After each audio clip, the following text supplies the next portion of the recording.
Hello, everyone, and welcome to Bylaws, Policies, Procedures, oh my, how to make your organization work. Next slide, please.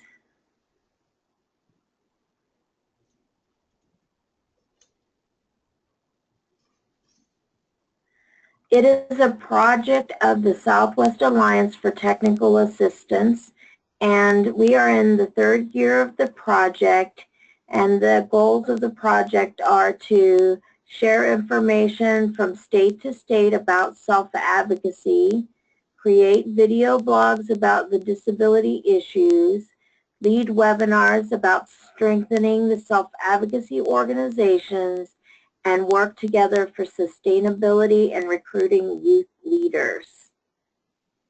I present our team. Well, John says welcome. my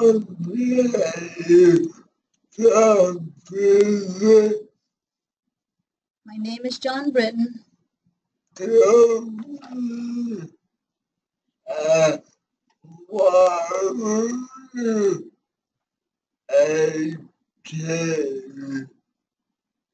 And we have Jolene, Monica, and Katie.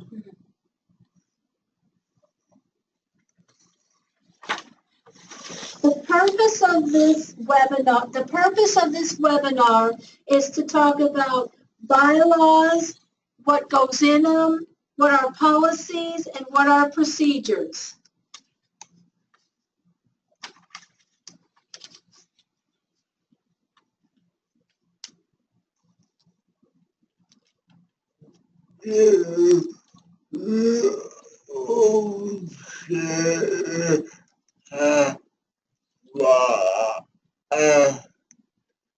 I'm helping John, and the poll question that he has for you is, does your organization have bylaws?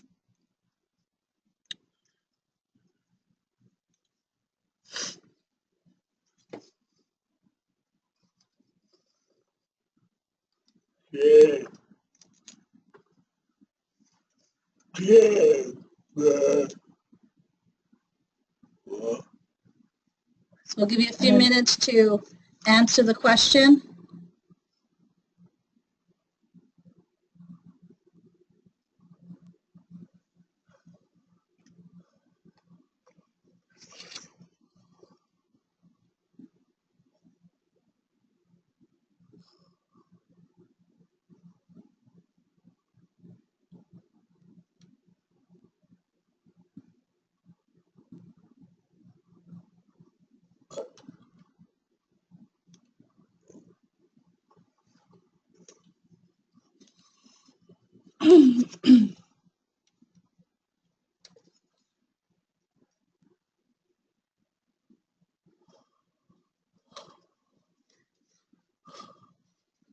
All right, Teresa.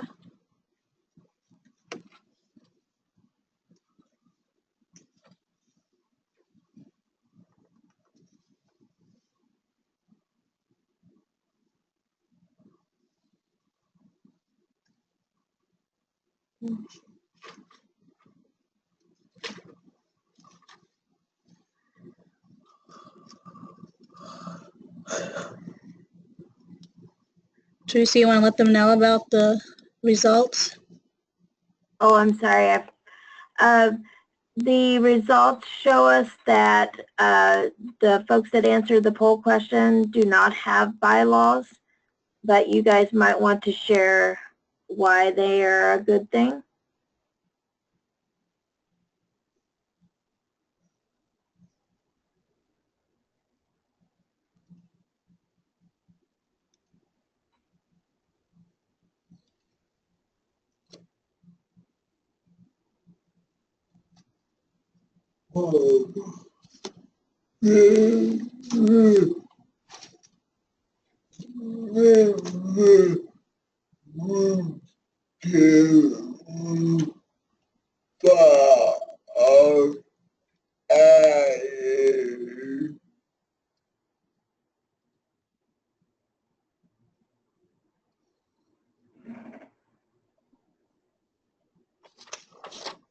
And then John has poll question number 2 that we want everyone to answer is, do your members review your bylaws annually?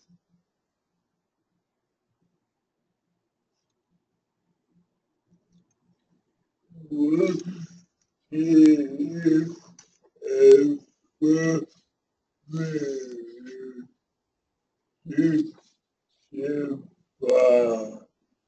So we'll give you a few minutes to answer the question. Again.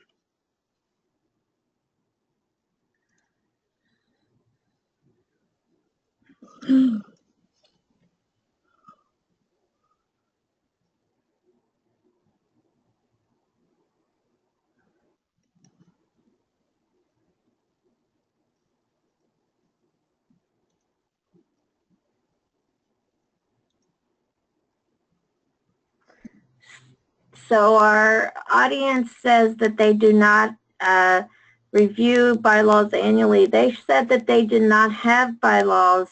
So let me ask you guys, does People First of Arizona have bylaws? Yes. Yeah. You do? And do you guys review them annually? No, we don't. I was going to say no, but I wasn't. Right. So that's something for even you guys to think about, right? Yes. Okay. Let's check out some more information.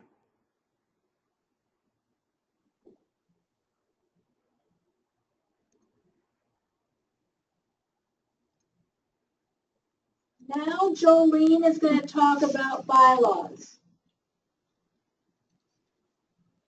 So what are bylaws? Bylaws are the rules that organizations agree to use in order to run their leadership and activities. So basically, bylaws are an organization's manual on how it should operate. That's very important. Now, the possible parts of bylaws, these are usually recommended for filing for a 501c3 nonprofit. And here are a list of the parts of the bylaws.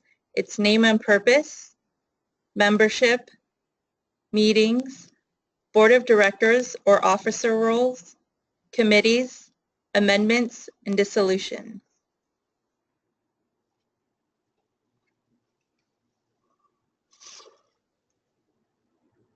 Now for the name and the purpose, the name of the organization, it can be created by the person starting the group, or it can be created by the group. And it takes a lot of time to create the name, so you want to think about it when you're deciding on it, and it would be good to do it as a group because everyone gets a chance to talk about what they want and be able to share and buy into the name of the organization. Juliana, we cannot see the slides.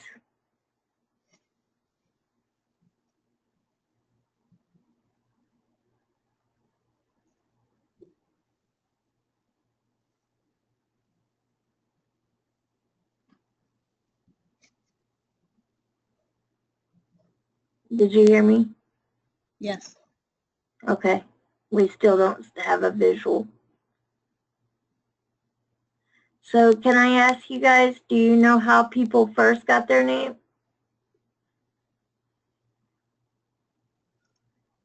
Do you know? People First got their name. I'm the president of the local chapter here in Arizona, the statewide. And I found out that, this is Katie, and I found out that People First got their name because many years ago there was a group of self-advocates that met, and it started with people who just had cognitive disabilities, but then it became open to everyone else with all different types of disabilities, and they came out of places like group homes and and day programs, and because of the way that they were treated, they thought it was important to have the name People First, because they wanted to be defined as a person and not by their disability. And Teresa is the founder of People First here. Thank you, Katie.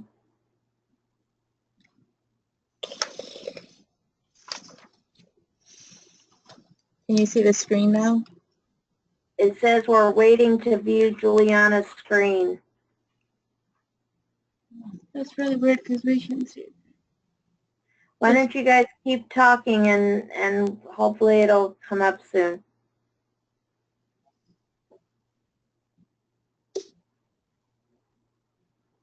Is everybody else having the same problem or not being able to see the screen?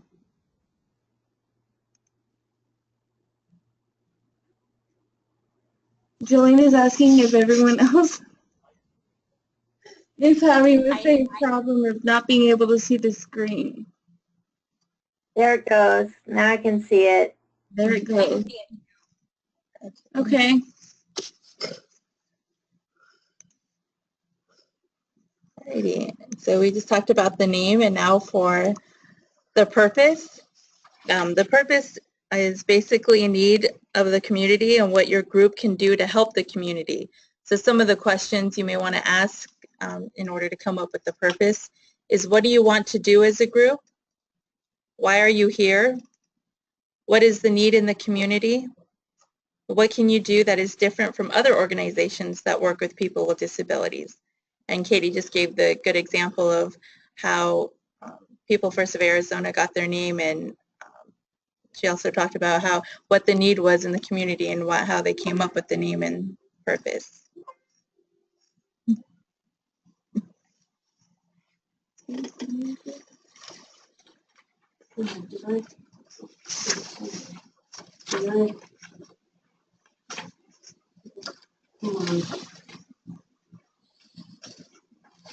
And these are pictures of us at some of our meetings. Yes, it is. And memberships, board members or officers, general memberships are, just people who join the group.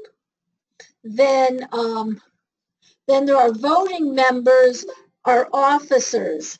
Like, for example, Katie's the president, Jolene's the vice president, John is the treasurer, I'm member at large, so we're considered voting members.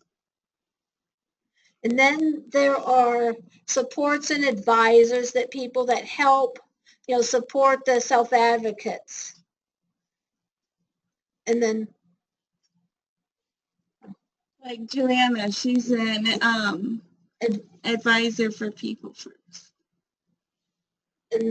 and then members in good standing is the one where you're a good member, you attend regular meetings, you're a lot of your members in good standings are voting members. Am I missing something? All right, so for the meetings, this is what it means to be a member in good standing. These are some of the thoughts, like how many times are you going to meet? Special meetings, which is something that needs to have immediate voting on, such as a grant. For example, just recently, People First of Arizona is going to collaborate with the ARC of Arizona, and they wanted us to decide if we wanted to be part of the grant with them. And we had to have a quick call in. We voted over the phone, and there's different ways. We could have done an email where everyone would send their vote from the email account to the person who is collecting the votes, but we talked over the phone and we did it that way. There's also notice of meetings and ways to meet, which is in person, over the phone, or the computer. I was going to add something. Basically, it's voting for things, like we voted for not to take on the project to collaborate with the ARC because we thought it was too much of a time commitment for us. So we all had to vote on whether or not to take that on. And then also for the notice of meetings, it's very important to put those notices out at least 2 weeks in advance, and then maybe a few days beforehand, send out an email or phone call to remind members about the meeting.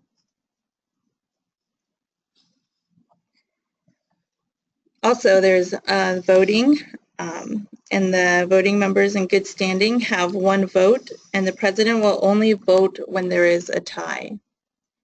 There's also something that you could use, which is the Robert Rules of Order. There's also any other possible rules. There's conflict of interest, and now that is, for example, if members are related to one another, or if there's any personal issues. And group members should have a good understanding of membership and officer roles.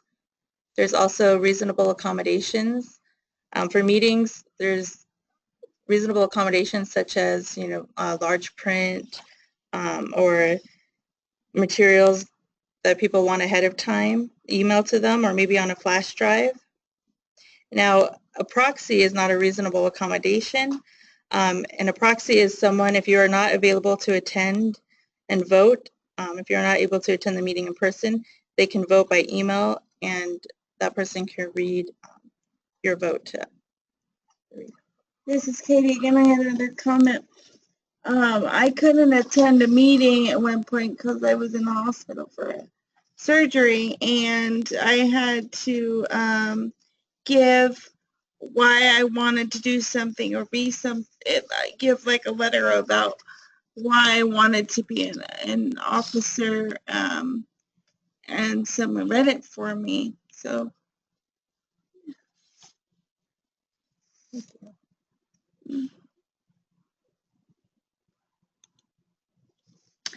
and now I'm going to talk about the board of directors. It is best that you have less than 3 people, no less than 3 people on the board of directors. And you also have to decide in your meetings how many years and terms board members can serve on the board. And when working on your bylaws, you have to decide what will be a quorum. Many groups, and I think what we use is 50% of the officers that attend makes a quorum. And it is a good idea to make sure you send out meeting notices, and that's usually the president or vice president for us that takes on that role. And it's a good idea to let them know at least 2 weeks ahead, and then call them a few days before to remind them of the meeting, because some people might rely on public transportation and things, and they need to know in advance.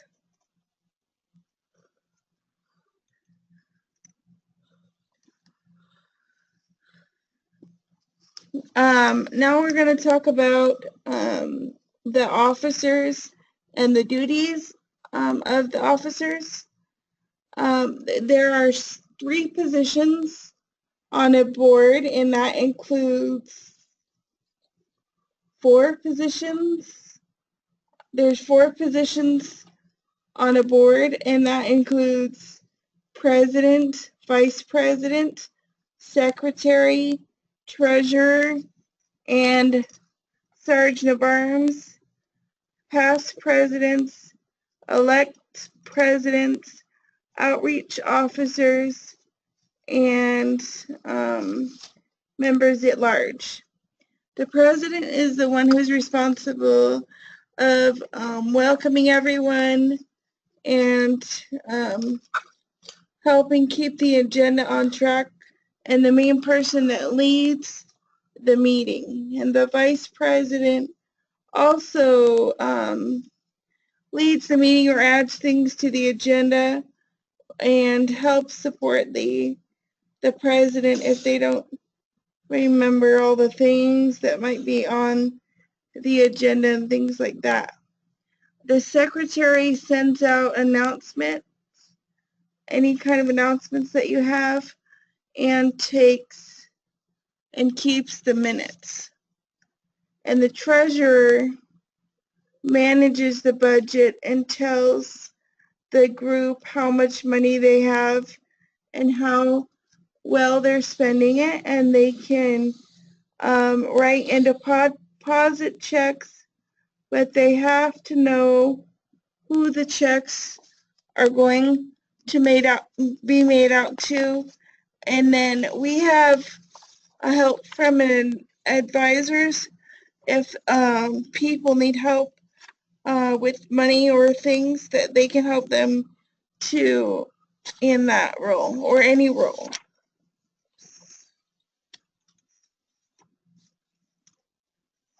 And then we have more about the board of directors. When we have a vacancy, that means that no one or people might not want to run for an office, and other members can take on that role, and we have that with people first until somebody who really is interested in it would like to take it, as long as there is no conflict of interest. And some members that are not in good standing, they can send a letter to resign from being on the board, or if there was something that happened that wasn't right to an individual or something, or if they couldn't fulfill their job for some reason due to their health, then they could also write a letter to resign to.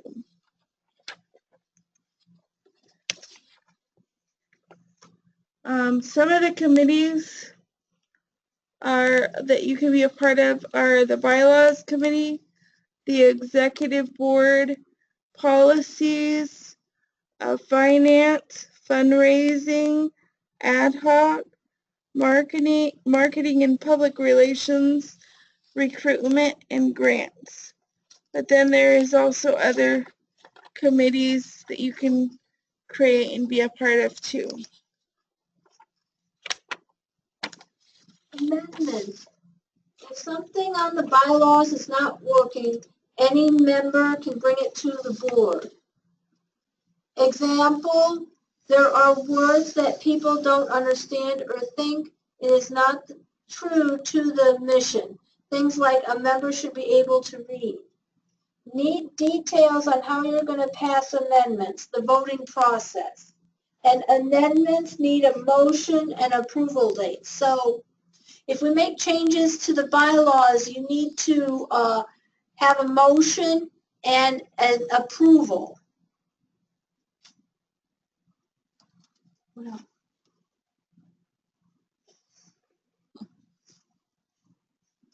Then you can add, and then every time that you make a change, you add the date each time you review and make changes to the bylaws.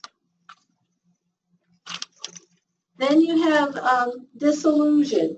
When the organization ends.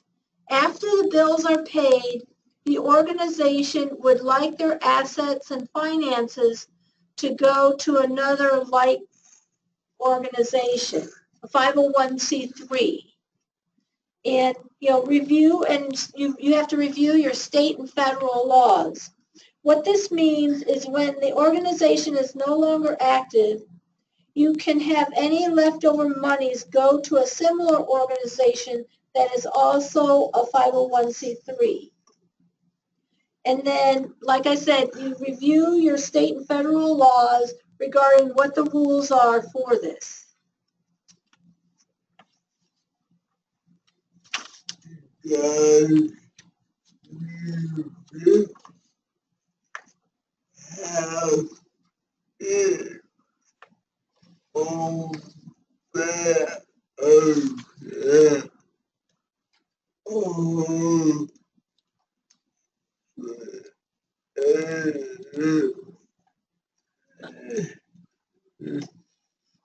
Whole question 3 that John's asking is, does your group have its own bank account, host, or fiscal agent? And then we'll give you a few minutes again, like the others, to vote.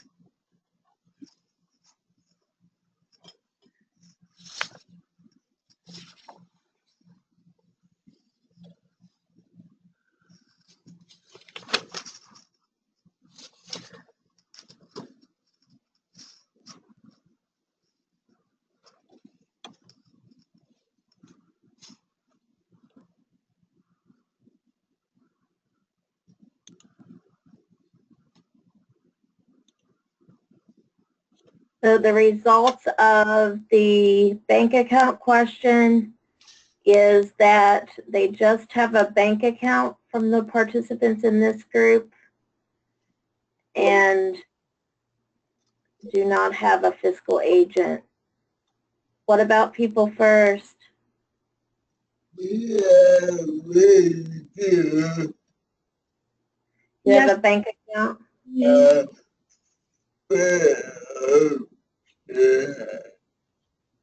Okay.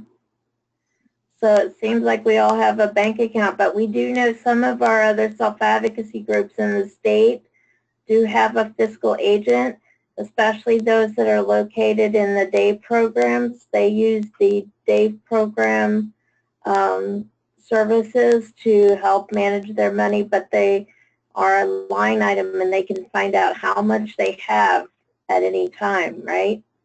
One of our groups is that way. Yes, Okay. correct.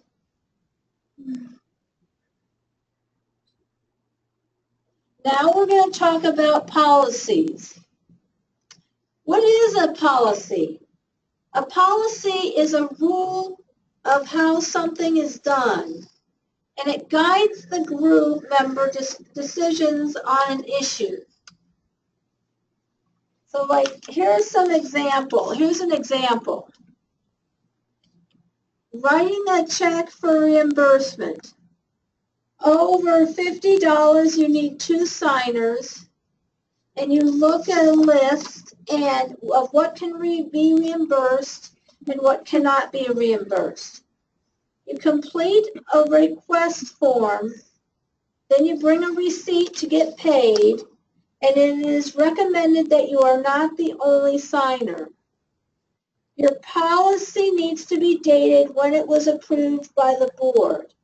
What this means is, in our group, if you are a signer and 2 signatures are required because the amount is over $50, then you both sign for your check. The request form would have the signature of the president. In our group, if the amount is more than $50, we would have the motion in the minutes for that request.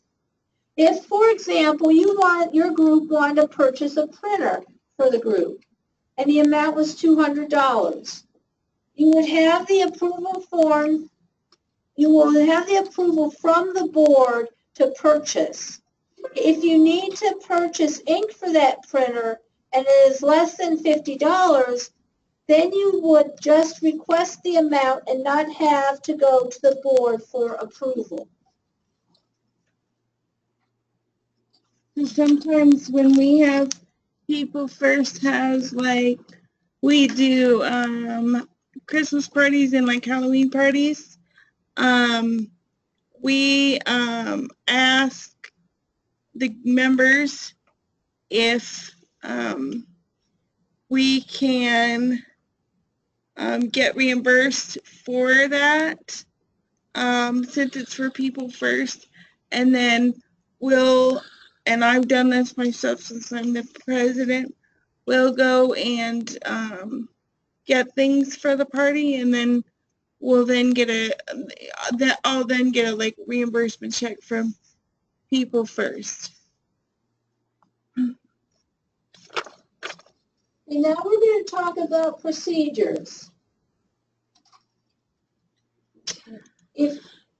What is a procedure? A procedure is directions on how to do something or how something is done. Procedures can help you to make sure things are done right the first time. It also lets everyone know they are following the right directions.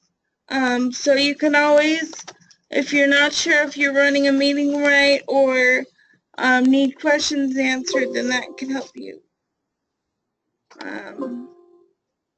An example of a procedure is writing a check, like I was saying, for reimbursement. To request a check, you have to explain or tell whoever the reason why you need the check, and usually it should be the president or the advisor, but for me, I always ask the group and an advisor to make sure that would be okay.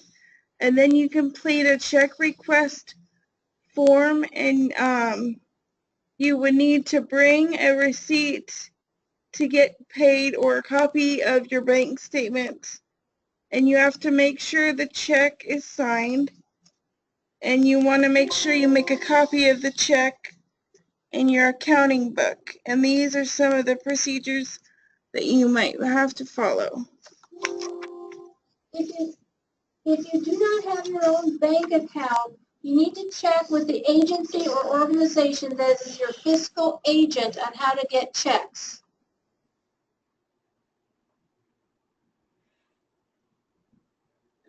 I'm not sure. Teresa, you want to say anything else about that? So if you're part of an organization, they may have the process that you just heard was people first process about the $50. But when you're working with an organization, they have their own process. For example, I believe the organization that has a fiscal agent, they only write checks on the 15th and 30th of the month. So if they needed a check, they would need to get it in before that date so that a check could be done. And so they have their own process that they have to go through to make sure that they follow their rules. So whatever the rules are of the fiscal agent, then you might want to check and see what that is, because you don't want to wait to the last minute and not be able to get what you need for an event or something like that because you forgot to do the check request that they require. Other things might be like, you know, if you need to know how much your group has in the bank and just verify that or to check on that, you might want to make a relationship with the accountant or with the bookkeeper and just make sure that you guys have the information, plus you check it against what they say you have, just in case some money got used and you don't have the most up-to-date amount. But they do a really good job of that, making sure that the group knows how much they have to spend, so, which is excellent. And then any questions and answers that you might have, we can, or we'll give you the answers. And if there's any questions you have, you can ask them.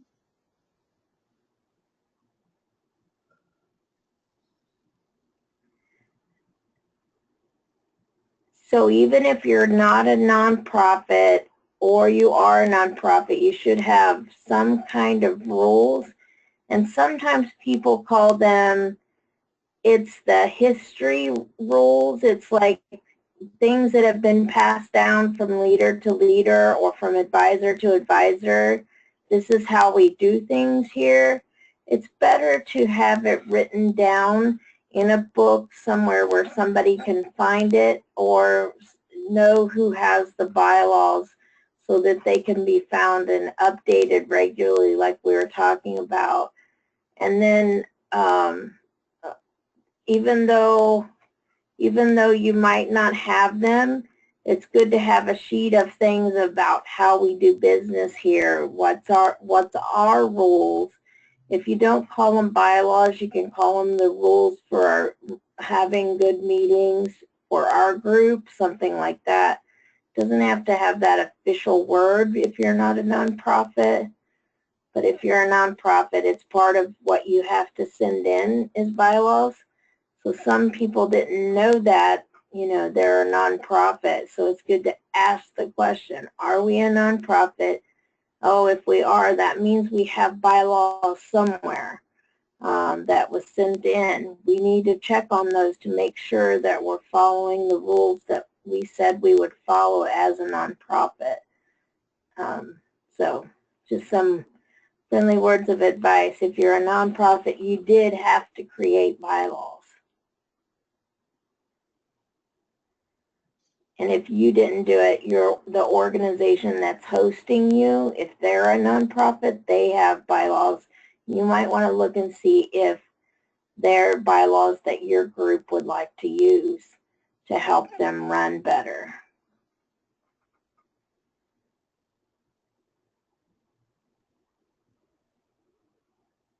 And I'm throwing it back for questions.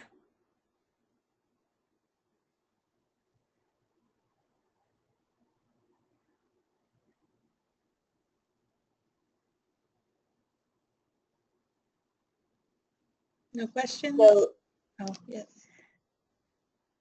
So on People First, you guys, do you guys know how many times you can run for the same office before you have to take a break? 2 terms, I think, isn't it? That's correct.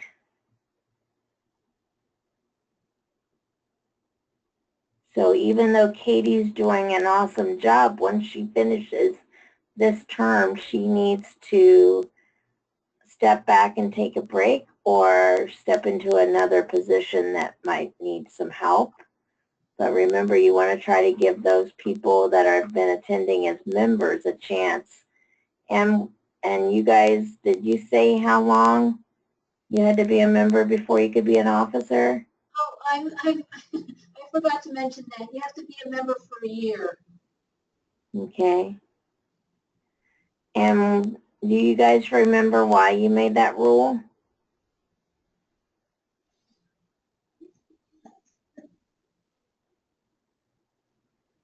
It was made a long time ago because when new people came, when we get a lot of people from other states who come from other People First groups who want to join. And yes, of course, we want to make sure that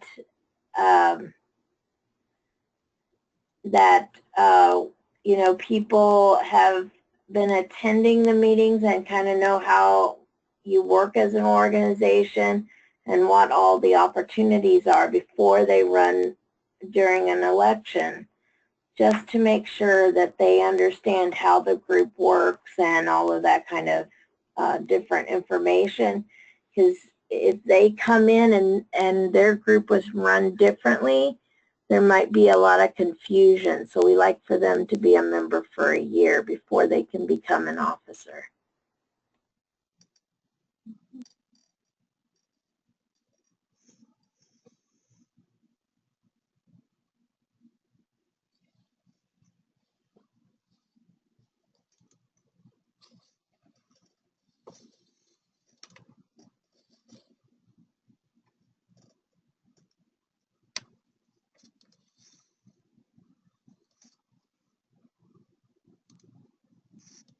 All right.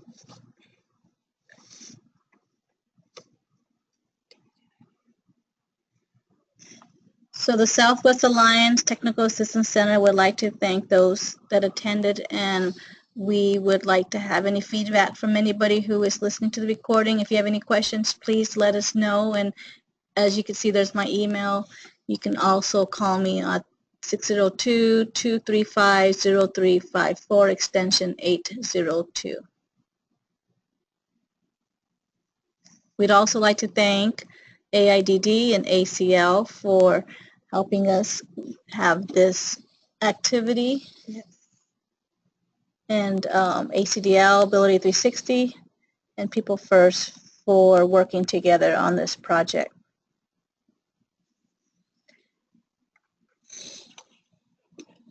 Thank you, everybody. I'm gonna post what when the next ones will be.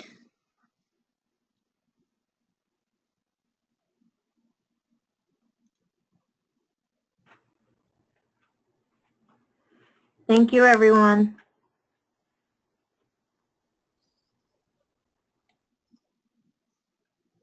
The next presentation will be Wednesday, June the 7th at 11 a.m. Pacific Daylight Time. And then the one after that will be July 19th, again at 11 a.m. Pacific Daylight Time. Thank you. Thank you, everyone. Yeah.